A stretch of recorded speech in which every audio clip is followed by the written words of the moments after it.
गुमनामी से राजा बनने तक चंद्रगुप्त मौर्य का उदय।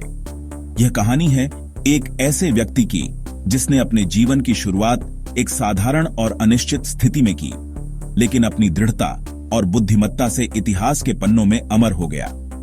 इतिहास ऐसे लोगों की कहानियों से भरा पड़ा है जो साधारण शुरुआत से महान बन गए।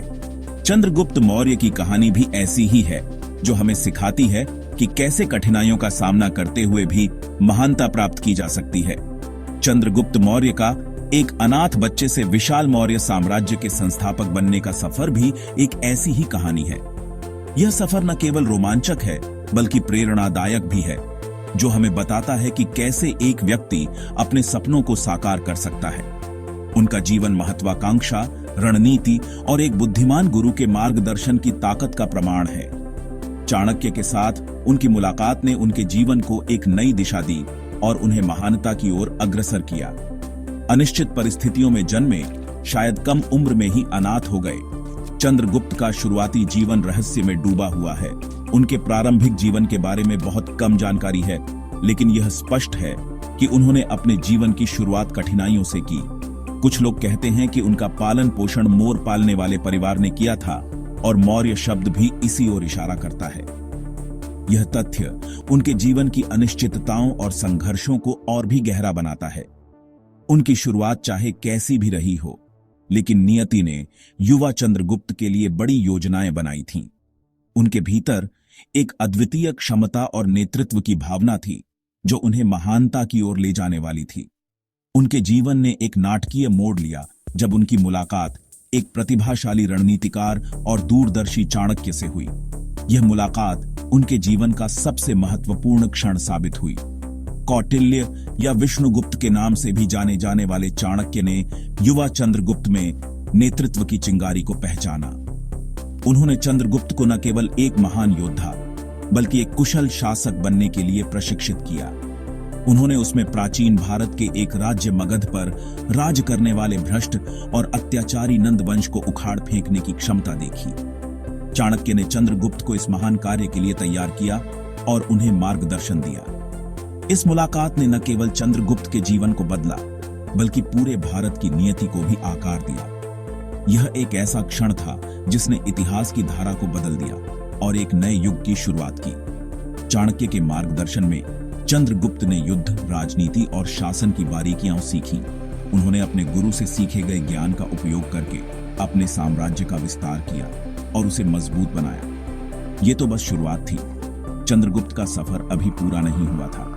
उनके सामने अभी भी कई चुनौतियां थीं जिन्हें पार करना था। चंद्रगुप्त का सफर अभी पूरा नहीं हुआ था। उन्होंने अपने साम्राज्य को और भी विस्तृत और मजबूत बनाने के लिए कड़ी मेहनत की। वह एक ऐसे रास्ते पर चलने वाले थे जो उन्हें एक शक्तिशाली साम्राज्य को चुनौती देने, एक बिखरे हुए देश को एक करने और इतिहास में अपना नाम दर्ज कराने के लिए प्रेरित करेगा। चंद्रगुप्त मौर्य का जीवन हमें सिखाता है कि कैसे एक व्यक्ति अपने दृढ़ संकल्प और साहस से महानता प्राप्त कर सकता है। एक मार्गदर्शक, चाणक्य और एक राजा का निर्माण। चाणक्य कोई साधारण शिक्षक नहीं थे। वह एक ऐसे व्यक्ति थे जिनकी बुद्धिमत्ता और दूरदर्शिता ने इतिहास की धारा को बदल दिया। वह एक कुशल रणनीतिकार, एक अनुभवी राजनीतिक सिद्धांतकार और मानव स्वभाव के एक चतुर पर्यवेक्षक थे। उनकी शिक्षाएं केवल पुस्तकों तक सीमित नहीं थीं, बल्कि जीवन के हर पहलू को छूती थीं। उनके पास एक तेज बुद्धि और मगध के सिंहासन पर एक न्यायप्रिय और समृद्ध शासक को देखने का अटूट दृढ़ संकल्प था। वह जानते थे कि एक सच्चे नेता को केवल शक्ति नहीं, बल्कि नैतिकता और न्याय की भी आवश्यकता होती है। चंद्रगुप्त में उन्हें एक इच्छुक छात्र, एक दृढ़ निश्चयी आत्मा मिली जो सीखने और नेतृत्व करने के लिए उत्सुक थी। चंद्रगुप्त की जिज्ञासा और समर्पण ने चाणक्य को प्रेरित किया। चाणक्य के मार्गदर्शन में चंद्रगुप्त को युद्ध कला में प्रशिक्षित किया गया, जिससे वह न केवल एक योद्धा बल्कि एक रणनीतिकार भी बन सके। कूटनीति में निपुण बनाया गया ताकि वह शांति और युद्ध दोनों में सफल हो सके, और शासन कला के अध्ययन में डूबो दिया गया। यह शिक्षा केवल सिद्धांतों तक सीमित नहीं थी, बल्कि व्यावहारिक अनुभवों से भी भरी हुई थी। युवा चंद्रगुप्त ने अपने दुश्मनों की ताकत और कमजोरियों का विश्लेषण करना, उनकी चालों को समझना और उन्हें मात देने की कला सीखी। अराजकता के बीच अवसरों की पहचान करना और उन अवसरों का लाभ उठाना सीखा और सम्मान और वफादारी अर्जित करना सीखा। यह केवल व्यक्तिगत लाभ के लिए नहीं, बल्कि एक मजबूत और स्थिर राज्य के निर्माण के लिए था। चाणक्य ने उनमें अनुशासन, रणनीतिक सोच और सबसे ऊपर लोगों के कल्याण को रखने के महत्व का संचार किया। उन्होंने सिखाया कि एक सच्चा राजा वही होता है जो अपने लोगों की भलाई के लिए काम करता है। उनका बंधन एक शिक्षक और छात्र से कहीं आगे निकल गया। यह एक गहरा और स्थायी संबंध बन गया। यह आपसी सम्मान और एक मजबूत, अधिक एकीकृत भारत के लिए एक साझा दृष्टिकोण में विकसित हुआ। दोनों ने एक ऐसे भारत का सपना देखा जो विभाजन और संघर्ष से मुक्त हो। चाणक्य ने चंद्रगुप्त में एक न्यायप्रिय और शक्तिशाली राजा बनने की क्षमता देखी और उन्होंने उसे इस दिशा में मार्गदर्शन किया, जबकि चंद्रगुप्त को चाणक्य में एक गुरु, एक मार्गदर्शक और एक पिता समान व्यक्ति मिला। यह संबंध केवल शिक्षा तक सीमित नहीं था, बल्कि जीवन के हर पहलू में मार्गदर्शन प्रदान करता था। चाणक्य द्वारा दिए गए सबक कक्षा या प्रशिक्षण मैदान तक ही सीमित नहीं थे, वे जीवन के हर क्षेत्र में लागू होते थे। वे वास्तविक दुनिया तक विस्तारित थे, जहां चंद्रगुप्त ने राजनीति की जटिलताओं को समझना, विरोधियों से निपटना और लोगों का विश्वास जीतना सीखा। ये शिक्षा केवल सिद्धांतों तक सीमित नहीं थी, बल्कि व्यावहारिक अनुभवों से भी भरी हुई थी और लोगों का विश्वास जीतना सीखा। यह केवल व्यक्तिगत लाभ के लिए नहीं, बल्कि एक मजबूत और स्थिर राज्य के निर्माण के लिए था। चाणक्य के मार्गदर्शन में ये प्रारंभिक वर्ष अमूल्य साबित होंगे, क्योंकि चंद्रगुप्त युद्ध के मैदान में कदम रखने और अपने भाग्य का दावा करने की तैयारी कर रहे थे। यह मार्गदर्शन और शिक्षा ही थी जिसने चंद्रगुप्त को एक महान शासक बनने में मदद की। विद्रोह के बीज नंदों के तहत अशांति। जब चंद्रगुप्त चाणक्य के मार्गदर्शन में अपने कौशल को निखार रहे थे, तब मगध पर राज करने वाला नंद वंश भीतर से ही टूट रहा था। नंद राजा धनानंद अपने अत्याचारी शासन, अत्यधिक कराधान और अपनी प्रजा की दुर्दशा के प्रति उपेक्षा के लिए जाना जाता था। लोगों में आक्रोश पनप रहा था, जिससे विद्रोह की जमीन तैयार हो रही थी। धनानंद के अत्याचार और विद्वानों और सलाहकारों जैसे चाणक्य के प्रति उनके तिरस्कार के किस्से प्रचलित हैं। कहा जाता है कि नंद दरबार में कभी एक सम्मानित व्यक्ति चाणक्य को अभिमानी राजा ने अपमानित किया था। इस अपमान ने नंदों को गद्दी से हटाने और एक ऐसे शासक के साथ बदलने के चाणक्य के संकल्प को और मजबूत कर दिया, जो न्याय और विजडम के साथ शासन करेगा। लोगों द्वारा सही जा रही पीड़ाओं के बारे में चंद्रगुप्त के अपने अवलोकनों ने नंद शासन को समाप्त करने के उनके दृढ़ संकल्प को और मजबूत किया। बदलाव का समय आ गया था, एक क्रांति का जो भ्रष्ट शासन को खत्म कर देगी और समृद्धि और निष्पक्षता के युग की शुरुआत करेगी। चंद्रगुप्त की महत्वाकांक्षा, चाणक्य की रणनीतिक प्रतिभा और एक न्यायप्रिय शासक के लिए लोगों की लालसा का संगम एक महत्वपूर्ण विद्रोह का मंच तैयार करता है। विद्रोह के बीज बो दिए गए थे और जल्द ही चंद्रगुप्त मौर्य के नेतृत्व में वे एक क्रांति के रूप में खिलेंगे। भाग 4। एक तूफान इकट्ठा होता है। गठबंधन बनाना और सेना जुटाना। नंदों जैसे शक्तिशाली साम्राज्य को उखाड़ फेंकने के लिए केवल महत्वाकांक्षा और उचित क्रोध से अधिक की आवश्यकता थी। यह एक ऐसा कार्य था जो केवल एक महान योद्धा और रणनीतिकार ही कर सकता था।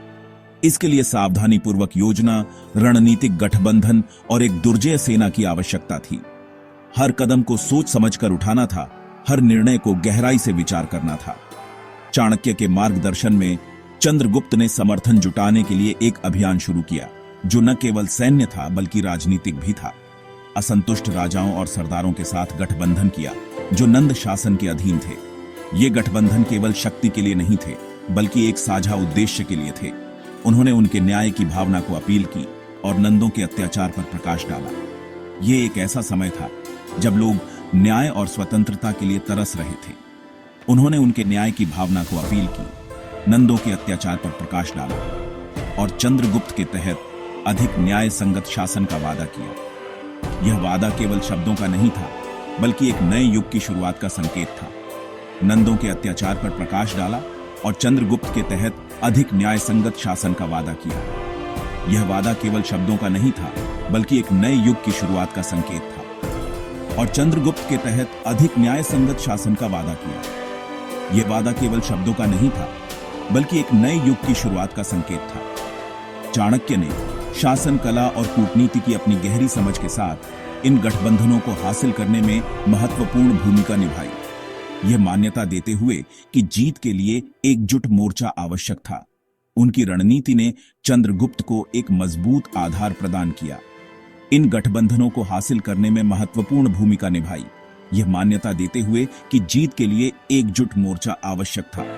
उनकी रणनीति ने चंद्रगुप्त को एक मजबूत आधार प्रदान किया, यह मान्यता देते हुए कि जीत के लिए एकजुट मोर्चा आवश्यक था। एक दुर्जय सेना की भर्ती सर्वोपरि थी। यह सेना केवल संख्या में बड़ी नहीं थी, बल्कि अपने उद्देश्य में दृढ़ थी। एक दुर्जय सेना की भर्ती सर्वोपरि थी। चंद्रगुप्त ने अपने करिश्मे और दृष्टि से जीवन के सभी क्षेत्रों के पुरुषों को अपने उद्देश्य में शामिल होने के लिए प्रेरित किया। यह सेना केवल संख्या में बड़ी नहीं थी, बल्कि अपने उद्देश्य में दृढ़ थी। चंद्रगुप्त ने अपने करिश्मे और दृष्टि से जीवन के सभी क्षेत्रों के पुरुषों को अपने उद्देश्य में शामिल होने के लिए प्रेरित किया। अत्याचारी करों से राहत चाहने वाले किसान, अपनी योग्यता साबित करने के लिए उत्सुक योद्धा और एक न्यायप्रिय शासक के लिए तरस रहे आम नागरिक उनके झंडे के नीचे आ गए। अत्याचारी करों से राहत चाहने वाले किसान, अपनी योग्यता साबित करने के लिए उत्सुक योद्धा और एक न्यायप्रिय शासक के लिए तरस रहे आम नागरिक उनके झंडे के नीचे आ गए। यह एक ऐसा आंदोलन था जो हर वर्ग के लोगों को एकजुट कर रहा था।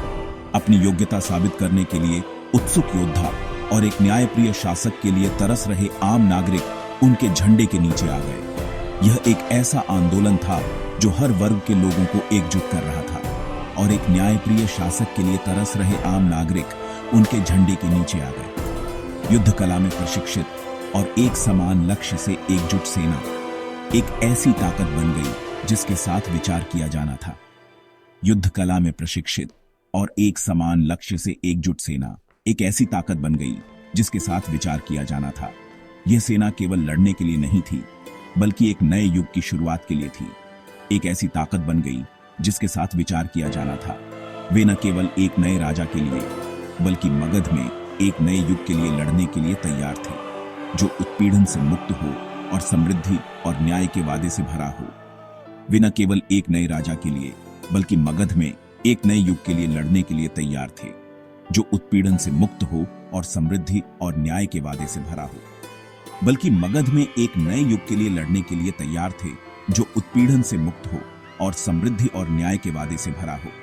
जो उत्पीड़न से मुक्त हो और समृद्धि और न्याय के वादे से भरा हो। यह एक ऐसा समय था जब हर कोई एक नए भविष्य की उम्मीद कर रहा था। भाग 5 शेर दहाड़ता है, मगध पर चंद्रगुप्त की विजय। एक शक्तिशाली सेना और रणनीतिक गठबंधनों के साथ चंद्रगुप्त नंद साम्राज्य की ताकत को चुनौती देने के लिए तैयार थे। सावधानी पूर्वक योजनाबद्ध और रणनीतिक रूप से निष्पादित विद्रोह ने नंदों को आश्चर्यचकित कर दिया। चंद्रगुप्त की सेनाएं उचित क्रोध और न्याय की प्यास से प्रेरित होकर मगध में बह गईं। प्रत्येक विजय के साथ नंदों की रक्षा को ध्वस्त कर दिया। चाणक्य की रणनीतिक प्रतिभा हर कदम में स्पष्ट थी। नंदों की कमजोरियों का फायदा उठाते हुए और उनकी ताकत को उनके खिलाफ मोड़ दिया। वह लोगों के दिल और दिमाग को जीतने के महत्व को समझता था और एक न्यायप्रिय और दयालु नेता के रूप में चंद्रगुप्त की प्रतिष्ठा उनसे पहले हो गई, जिससे सत्ता पर नंदों की पकड़ और कमजोर हो गई। अंतिम टकराव नंद राजधानी पाटलिपुत्र में हुआ।